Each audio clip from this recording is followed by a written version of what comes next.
Y no todas las decisiones son de o me haces caso o renuncio al consejo. No, no, si esa es la manera como vas a entrar a un consejo, me parece Mejor que ni no vas a estés, ¿no? aportar y no vas a durar mucho, ¿no? Está claro. Es una cuestión de colaboración donde, por supuesto, que la gente, pues gente que sabe lo que dice, que defiende sus posiciones y que está acostumbrada a convencer a los demás.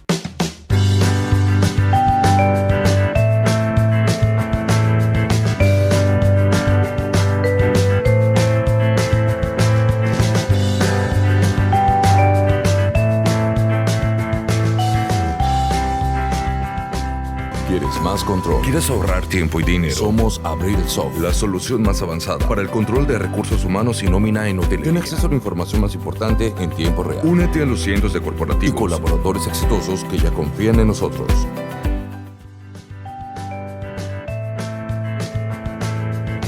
Hoy en Listening Leaders quiero llevarles a la Ciudad de México y quiero hablar de un tema que ha estado presente en este podcast en algunos momentos con algunas personas. Recordarán ustedes el momento que entrevistamos a Krista Balochik, con quien descubrimos su libro acerca de los consejos. Y hoy tengo a un consejero, a Gerardo Pinto, que más que un consejero, en los pocos días que compartimos en Ciudad de México, pues se convirtió en alguien muy especial, muy cercano, también quizá por la pasión del deporte que compartimos. Él es consejero independiente en diferentes empresas en México y vamos a hablar un poco de eso, ¿no? Del rol de los consejeros, de este oficio que vamos descubriendo algunos de nosotros y que es tan importante para el mundo de las empresas, ¿no? Gerardo, bienvenido. Muchísimas gracias por la invitación, Raúl. Verdaderamente es un placer estar contigo, hablar contigo y sin duda con muy buenos recuerdos. Al contrario, el placer y el orgullo es mío. Oye, Gerardo, venimos hablando fuera de micrófono un poco del rol de los consejeros, sobre todo el rol de los consejeros modernos, ¿no? Porque comentábamos el otro día con Noé también que los consejeros antiguos pues se juntaban una vez cada 4 meses, se ponían las reuniones a las 12:30 de la mañana, iban muy bien vestidos con trajes carísimos, a la 1:30 sabían que ya todos los estómagos de todos estaban rugiendo, entonces se iban a pegar unas buenas comidas, por supuesto a costa de la empresa, pero todo eso ha quedado un poco en el olvido, ¿no? Yo creo que hoy los consejeros profesionales independientes aportan un valor distinto y juegan un rol distinto en la empresa, ¿no? Cuéntame un poco cómo lo ves, cuál es el nuevo rol que se espera de un consejero independiente. Mira, yo te diría, lo primero es que el consejo es una herramienta para la compañía para mejorar su desempeño en muchos aspectos. Es una herramienta, es un apoyo, es una ayuda, lo puedes ver como un ente de control de lo que es el accionariado sobre la operación, sobre la gestión de la empresa, pero también lo puedes ver como un ente que facilita, que ayuda, que aconseja, precisamente de ahí el nombre, a la dirección general, al CEO, respecto a cómo manejar de mejor manera las empresas. Y dado que las empresas cada vez están enfrentando escenarios más volátiles, más complejos, bueno, pues evidentemente el apoyo de otras mentes, de otras experiencias, enriquecen en mucho la manera como conduces la compañía. Si lo ves desde ese punto de vista, es muy natural entender por qué ya no te puedes solamente reunir para ir a comer. Y hay muchas cosas que tienes que revisar, atacar, accionar bueno, si da tiempo, comemos y si no, nos seguimos, ¿no? Para decirlo en línea con tu comentario de aquellos tiempos. La realidad es que las empresas cada vez están volviendo entes más complejos y la experiencia de una sola persona en ocasiones no es suficiente para poderlas conducir adecuadamente. Fíjate que yo, al hilo de esto que dices, creo que hay un valor importante, sobre todo cuando la persona o el dueño, o son empresas que han estado pues con estos liderazgos tan marcados, ¿no? Donde la voz del líder era la que se escuchaba y todo el mundo estaba al servicio del líder y nadie le podía discutir. Y hoy los equipos ejecutivos ya tienen ya están obligados a tener una buena voz, pero también tiene que haber un consejo que ponga que haga el contrapeso, ¿no? Y que le diga, oiga, no sé si usted está viendo esta otra parte, o tenemos esta oportunidad por aquí, o quizá los riesgos que estamos asumiendo tomando estas decisiones pueden ser estos, ¿no? Y cuánto de valioso puede ser eso, ¿no? Para estas personas. Me parece que puede ser sumamente valioso. Es más, habría que reconocerle a aquel dueño de la empresa, aquella persona que en su momento imaginó la empresa y que ahora tiene un ente muy bien desarrollado, que es mucho más complejo y tiene el valor para reconocer que solo no puede. Y esto no es una cuestión ni de tamaño de empresa, ni de antigüedad de la empresa, tiene que ver con el momentum que la empresa está viviendo, con el nivel de competencia, con la velocidad con la que se mueve la industria, con lo que demandan los clientes. Cuando todo esto sobrepasa a una persona, esta persona tiene el valor de reconocerlo. Y entonces conformas un consejo, y hay muchas formas de hacerlo. Al principio son un par de amigos, te reúnes con ellos, luego armas algo un poquito más estructurado, le llamas consejo consultivo, y este consejo consultivo se reúne con cierta periodicidad. Todo esto todavía de una manera hasta informal. Bueno, estás reconociendo que necesitas el apoyo de otras mentes y de otras experiencias. Y esto vale la pena decir gracias porque la empresa es la beneficiada con este tipo de ejercicios. Y después ya llegas a lo que es el consejo de administración formal. En México existen dos opciones para administrar una empresa desde el punto de vista meramente jurídico, que es el administrador único y el consejo de administración. Entonces, el administrador único es la figura perfecta para quien es el dueño, accionista, responsable de la venta, responsable de la operación, que vaya y abre la puerta. Fantástico, pero esto va a durar un cierto tiempo y después, si tienes éxito, fíjate que es simpático. En la medida que eres exitoso, tú dejas de ser tan capaz y te vuelves el cuello de botella de tu propio éxito. Y bueno, pues entra la figura del consejo. Y armar un consejo es todo un arte, es complicado, a veces fallas, es algo parecido, pero con otras implicaciones de armar a tu equipo ejecutivo.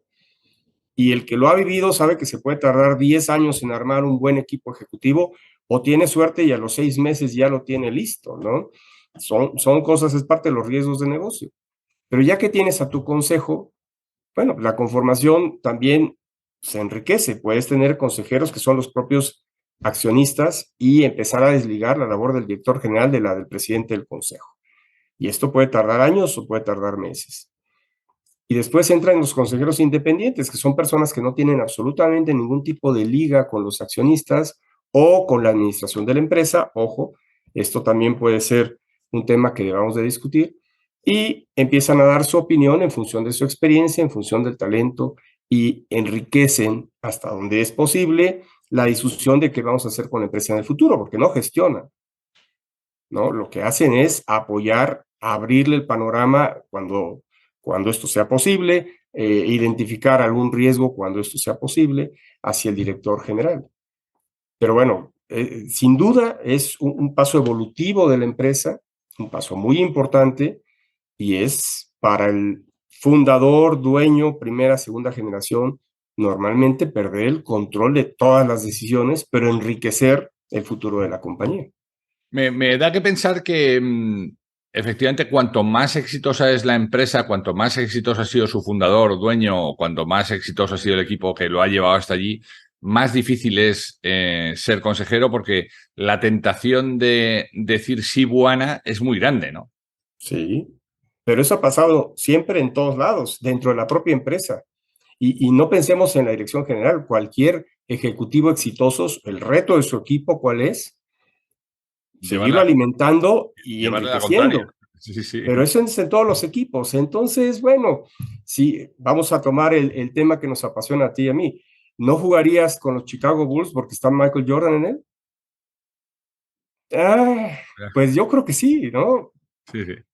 Claro, pero ¿quién le lleva la contraria a Phil Jackson cuando tienes, ¿no? Cuando tienes 7 anillos, ¿no? ¿Quién le dice, no, jefe, yo creo que no podemos, no? Mire, le voy a dar mi consejo desde mi, ¿no? Desde mi lado, le voy a decir, esa última jugada no, igual no se debe hacer así. Es complicado, ¿no? Es complicado levantar la mano y llevar la contraria. Pero yo creo que eso es por lo que pagan a buena parte de los equipos ejecutivos y, por supuesto, por lo que se remunera a un consejo, ¿no? A un consejero. Mira, yo diría dos por cosas. ser ese contrapeso, ¿no? No vas a enfrentarte a nadie, vas a Claro. colaborar, vas a aportar. Entonces son granitos de arena, a veces serán ladrillos completos los que estás aportando para seguir construyendo. No se trata de decirle al fundador, estás mal en todo. Pues no, es, te ayudo con esto, te ayudo con aquello. Oye, no entiendes muy bien este tema, pues yo te puedo apoyar en aquello. De eso se trata, de colaborar y construir. Ahora, no sé, en España, en Estados Unidos, tengo una idea, pero en México no vives de ser consejero. En cuanto a la remuneración y lo que estabas hablando, me parece que no estamos todavía en esa etapa. Creo que estamos más en una cuestión vocacional, más parecido al profesor de primaria que al consejero que aparece en las películas americanas. Creo yo que todavía no estamos en ese nivel y no se trata de eso. No quieres colaborar como consejero por la paga. Quieres Claro. colaborar, y por lo menos en mi caso, como yo lo veo, para contribuir con algo de la experiencia que tienes con empresas que pueden valorar esa contribución. Claro, es Es que una cuestión de prestigio, es una cuestión de sentirte útil socialmente, ¿no? en la medida en que tu día a día depende de esa paga, entonces te ves mucho más obligado a Claro, decir que sí a determinadas cosas, como pasa en muchos equipos ejecutivos, ¿no? y ahí hay un conflicto. Tú lo habrás visto, ¿eh? Yo no me vas a dejar mentir. Tú lo habrás visto en equipos ejecutivos. Yo lo he visto sentado en una mesa de un board donde de repente se abre el turno de debate. Oiga, ¿y ustedes qué harían? No, pues yo no haría esto. No, yo tampoco lo haría. No. Yo me sumo a la tendencia. Yo no lo haría. Y de repente el líder levanta la mano y dice, están todos ustedes equivocados. Hay que hacerlo. Y entonces todo el mundo torna, claro que sí, cómo no, claro que sí. Ahora pensándolo mejor, claro que sí, claro que sí. Entonces, las voces no se tornan. Y es cómico si no fuera por el costo tan gigante que tiene esto para las empresas, ¿no? Pero el impacto que puede tener la compañía. Pero mira, yo creo que dar consejo es muy diferente a gestionar, muy diferente. Entonces, tú puedes dar el consejo, quien va a gestionar, quien va a tomar la decisión final, se va a alimentar con esas palabras, le vas a abrir tal vez un área de que no la había considerado. Si aún así insiste, adelante. Yeah. Y no todas las decisiones son de o me haces caso o renuncio al consejo. No, si esa es la manera como vas a entrar a un consejo, me parece Mejor que ni no vas estés, a ¿no? aportar y no vas a lograr mucho, ¿no? Está claro. Es una cuestión de colaboración donde, por supuesto, que la gente, pues gente que sabe lo que dice, que defiende sus posiciones y que está acostumbrada a convencer a los demás. Yo no veo en los consejos personas apocadas que inmediatamente rinden su posición, pero tampoco se trata de pelearte Claro, y claro. aquí me muero antes de ceder. No. Claro, quizá eso que al final es tan de sentido común, que es esa mano firme en guante de seda, ¿no? Esa forma educada y correcta de decir las cosas, pero ser firme en las creencias que tú tienes, que son por las que te llevan ahí, ¿no? Sácame de un error, Gerardo, porque yo no sé si veo la gente que sabéis de números, ¿no? Y que sabéis que 2 más 2 tienen que sumar 4, si tenéis una cierta ventaja a la hora de estar en los consejos por el mero hecho de conocer y manejar algo tan sensible como las finanzas de una empresa. Definitivamente tienes razón. Me parece que el lenguaje común en las empresas es el lenguaje financiero. Es el que permite un común denominador de todas las áreas, que son muy importantes todas, pero la forma de poder hablar todos juntos es a través de la información financiera. ¿Es complejo? Sí. Sin duda debería ser un requisito, un prerequisito para los consejeros. Algunos dicen, no, entonces voy a perder mi virginidad mental para poder expresarme sobre temas que no son financieros. Pues sí, es parte del riesgo, pero la realidad es que un consejero debe de conocer de números, debe de entender, manejar los números, los estados financieros de las empresas, y no hablo nada más del estado de resultados. He vivido muchos años consejos en diferentes empresas, en diferentes industrias, y bueno, el estado de resultados en ocasiones es el más importante, a veces es el balance, a veces el flujo de efectivo. Yo te puedo decir, en la pandemia, la inmensa mayoría de las empresas vienen en flujo de efectivo y se olvidaban del estado de resultados. Lo que estaban tratando de manejar era una situación de supervivencia. Y tienes que saber switchar de uno al otro, ¿no? Cuando estás en un plan de crecimiento donde hablas de inversiones muy importantes para la compañía, cuando hablas del famoso CAPEX, normalmente va asociado a un tema de financiamiento, entonces vas a un tema de estructura y entonces tienes que hablar de balance. Finalmente, coincido contigo, hay una ventaja cuando sabes manejar los números, También puede ser una limitación si solo te estás circunscribiendo a los números de la empresa. Hay muchas otras cosas que ver. El propio mercado, para empezar con el principio, el propio mercado no responde a números financieros. Y hay que saber pedir, hay que saber analizar, hay que saber entender qué te está diciendo el mercado, qué te piden tus clientes, cómo debes de atenderlos, a quién sí, a quién no. Y eso no tiene nada que ver con finanzas. Claro. Pero de que ayuda, ayuda.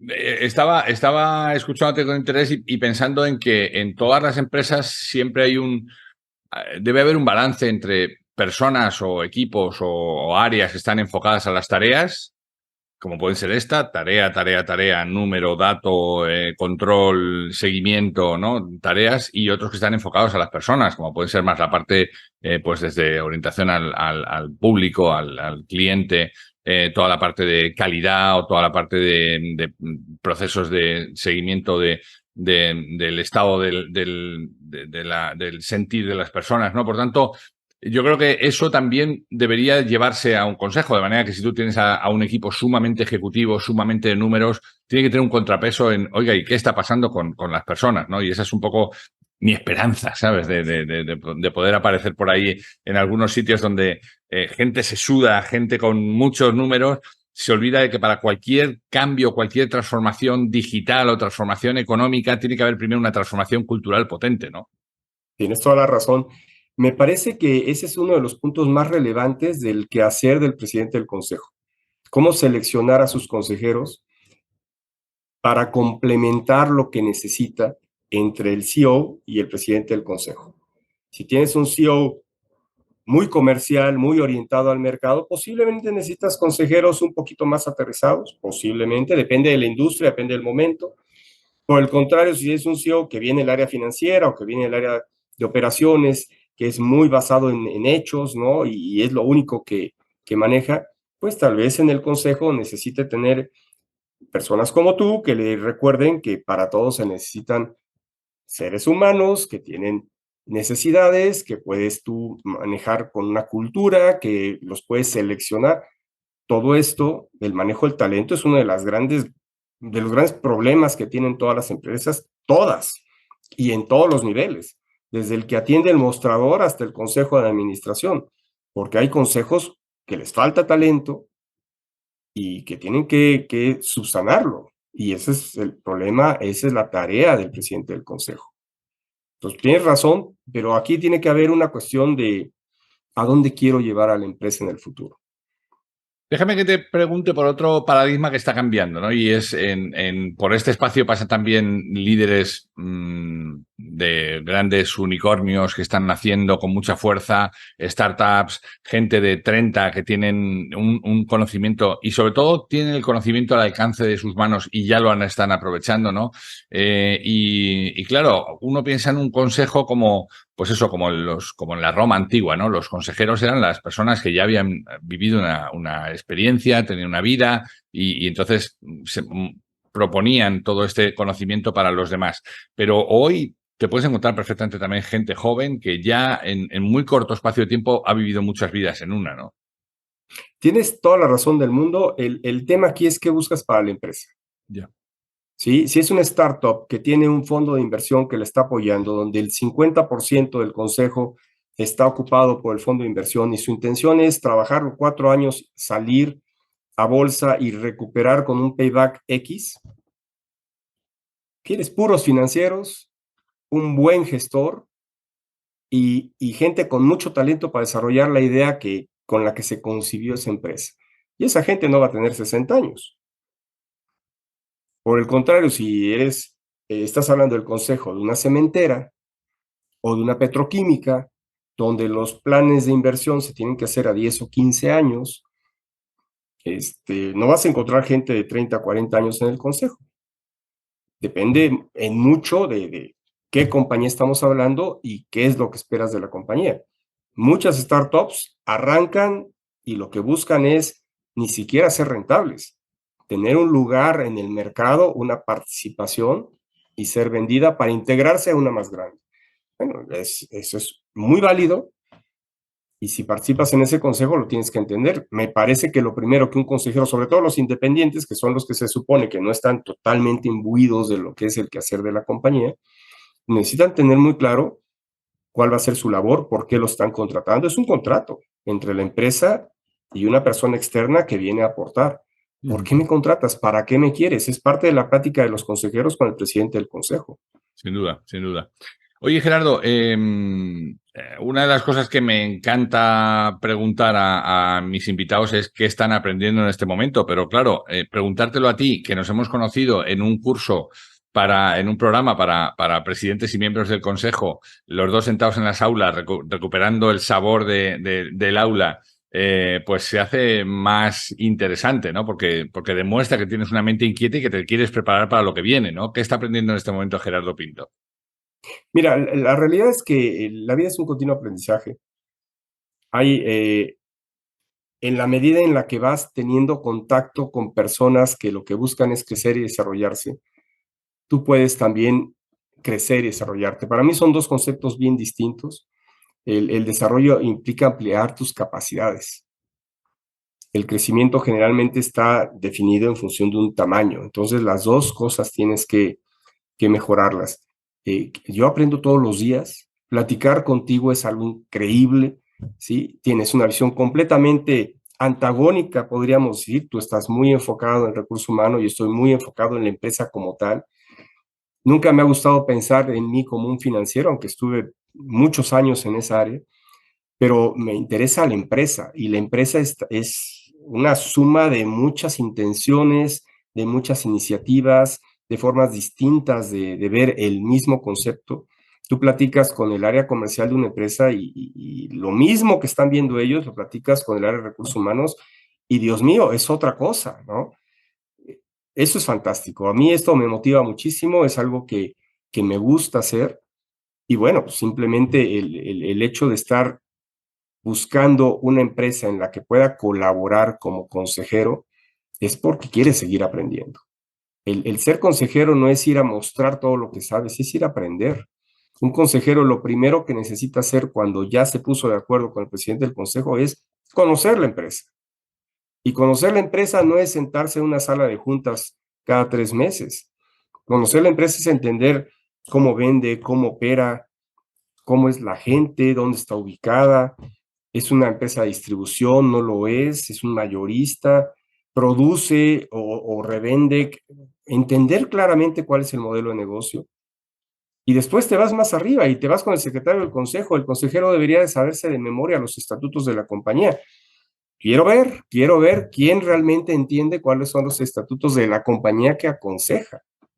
Normalmente los vas conociendo con la experiencia. Pues no, me parece que el aprendizaje es decir, no conozco y aprendo. Este primer acto de humildad es el que te garantiza que vas a tener dónde pisar firme en tus reuniones de consejo. Fíjate que si algo yo creo que se gana con el paso del tiempo es esta capacidad de escucha, ¿no? Esta capacidad de entender los diferentes puntos de vista y las diferentes formas de ver la empresa, ¿no? Y en esa escucha aparecen estas conversaciones que tú decías. Oye, primero con el presidente del consejo hay que tener unas conversaciones profundas. ¿Cómo entiendes tu empresa? ¿Qué es lo que estás queriendo hacer? ¿Cómo vas a recoger el mandato? ¿Cómo piensas que es mejor recoger el mandato a la asamblea para poder hacer este servicio de control, supervisión y apoyo, aporte desde el consejo? Pero sobre todo entender también la coherencia, ¿no? ¿Cuánto de coherente es? ¿Cuánto de aquello que digo y aquello que hago que al menos se parezcan, ¿no? Y eso también tiene que ver, eso tiene que estar presente en las conversaciones, entiendo, ¿no? Toda la razón del mundo. La coherencia es una virtud y no es muy generalizada. Lo que digo, lo que hago, lo que pienso, tendrían que estar todos muy vinculados. No siempre es así. Yo quiero creer que la gente intenta ser coherente. A veces no se puede, a veces quiero un consejo, pero no quiero perder el control. A veces quiero crecer, pero no quiero arriesgar. A veces quiero invertir, pero no quiero endeudarme. Sí, la coherencia implica enfrentar tus miedos, ¿no? Por eso te hablaba yo antes, ¿no?, de la transformación cultural, porque fíjate que desde la parte más ejecutiva, ¿no? Yo he trabajado con equipos que te dicen, oye, vamos a meternos en el mundo agile, ¿no? Porque está de moda y porque todo este tema de las decisiones y dejar autonomías a los equipos y tal. Ok, vale, bien. Buena parte de esta metodología implica que ya no vas a estar tú al mando con el comando y control. Ah, no. Yo tengo que decir la última palabra. Ya, entonces no empecemos este camino si luego no vas a ser coherente con lo que estás diciendo, ¿no? Y esto que está en el ámbito ejecutivo, más en la parte táctica que no en la estratégica, si la elevo a la estrategia, pasa un poco igual. Señores, queremos ser el no sé cuántos, y después estoy cuidando el máximo, el detalle del último, dónde se ha gastado el último chavo, el último mono de la compañía. Entonces dices, bueno, pues entonces, ¿en qué quedamos, no? O vamos a, como dicen los vascos, o vamos a setas o vamos a Rolex, pero a ambas cosas no podemos ir, ¿no? No se puede. Yo creo que la búsqueda de la coherencia es un camino de vida. Y como consejero puedes ayudar a la empresa a ser coherente. Muchas veces lo hemos visto. Hay una relación muy cercana entre la falta de coherencia y el mal manejo de la aversión al riesgo. Quiero, pero sin arriesgar. Y esto es muy complejo. Muchas personas no entienden que hacer negocios es tomar riesgos por definición y que si no hay riesgo no va a haber negocio. Hay otros que no les importan los riesgos y son exitosos 3, 4 veces y de repente quiebra la empresa y lo vuelven a intentar y no tienen problema con eso. Esas personalidades es parte de la vida. Pero en el consejo tienes que entenderlo y el principal, yo te diría, moderador, compensador de personalidades tendría que ser el presidente del consejo, en donde tiene a sus consejeros y a su CEO como los elementos con los que se ayuda para llevar a la empresa hacia adelante, hacia la visión que tienen para la misma, ¿no? Fíjate que, y te llevo de nuevo al mundo del básquet, casi de forma involuntaria, pero por la conversación. Yo que estoy muy enfocado en buscar equipos que estén equilibrados, cuya rueda no vaya chueca, ¿no? Como decimos allí en México, ¿no? No vaya pegando saltos cuando van dando, sino que hay un equipo que tenga de todos los perfiles, ¿no? Más gente que sean determinados y empujadores, gente que tengan esta capacidad con las personas, gente que busquen la tranquilidad en la empresa, gente que cumplan las normas, ¿no? Entonces, un poco todo este equilibrio que se da en la empresa, yo lo hice para un equipo de baloncesto. Y entonces analizamos los perfiles conductuales de cada uno de los jugadores y analizamos qué pasaba cuando tenías 5 implementadores en la cancha. Coño, el partido se alocaba, ¿no? Porque eran gente que empujaba y le da igual. Cuando tenías 5 controladores, era un partido, era un tanteo mucho más, se jugaban los 24 segundos, la jugada se pensaba, ¿no? Entonces, claro, yo llevando esta analogía al mundo de los consejos, creo que debería ser una cosa también muy parecida, ¿no? No puedes tener al mismo tiempo gente del mismo perfil porque te estás dejando siempre algo que es el contrapeso o el equilibrio, ¿no? De ahí la importancia de los consejeros independientes también y elegirlos bien, ¿no? Me parece que cada vez que armas un equipo siempre hay el riesgo natural de que tu equipo se parezca a ti. Sí. Ese es un riesgo normal, ¿no? Sí. En la medida en que vas creciendo, en la medida que tienes mayores responsabilidades y te das cuenta que necesitas perspectivas diferentes, ahí vas aprendiendo que el que todos opinen igual que tú no es necesariamente positivo. Ahora, el hecho de que una persona tenga un cierto perfil, no todas las personas se comportan siempre con ese perfil. Hay personas que son situacionales y que dentro de un equipo ven que hay un líder muy bien definido, bajan su intensidad y se ponen a cubrir los temas, digamos, descuidados de ese líder. Hay quien no, hay quien es líder siempre y se acabó y donde yo llego tengo que ser líder. Hay veces que falta liderazgo y la misma persona puede comportarse ahora como líder. Estas personas con esa capacidad no son fáciles de encontrar. En términos de básquetbol no es lo mismo estar jugando como poste y de repente tener la capacidad de llevar el balón y subirlo, porque se te acaba de lastimar tu base. Bueno, hay quien puede hacerlo y lo hace regularmente bien.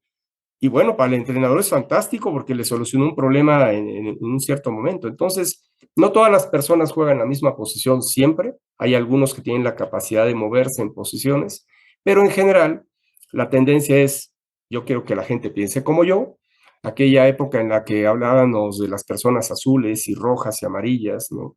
Entonces habían equipos todos azules. No, pues eso no es correcto, no es recomendable, pero tampoco era todos rojos, ¿no? Una mezcla, y habrá quien tenga muchos colores y pueda cambiar de color en función de la necesidad. Era una escuela, hace muchos años se le hablaba de liderazgo situacional, lo hemos olvidado un poco, pero esto también es muy útil. Sí, sí, sin duda, sin duda. Gerardo Pinto, estamos acabando, no te quiero robar más tiempo, no quiero abusar más de tu generosidad, pero sí que quiero quedarme con la última pregunta. ¿Qué quiere ser Gerardo Pinto cuando sea mayor?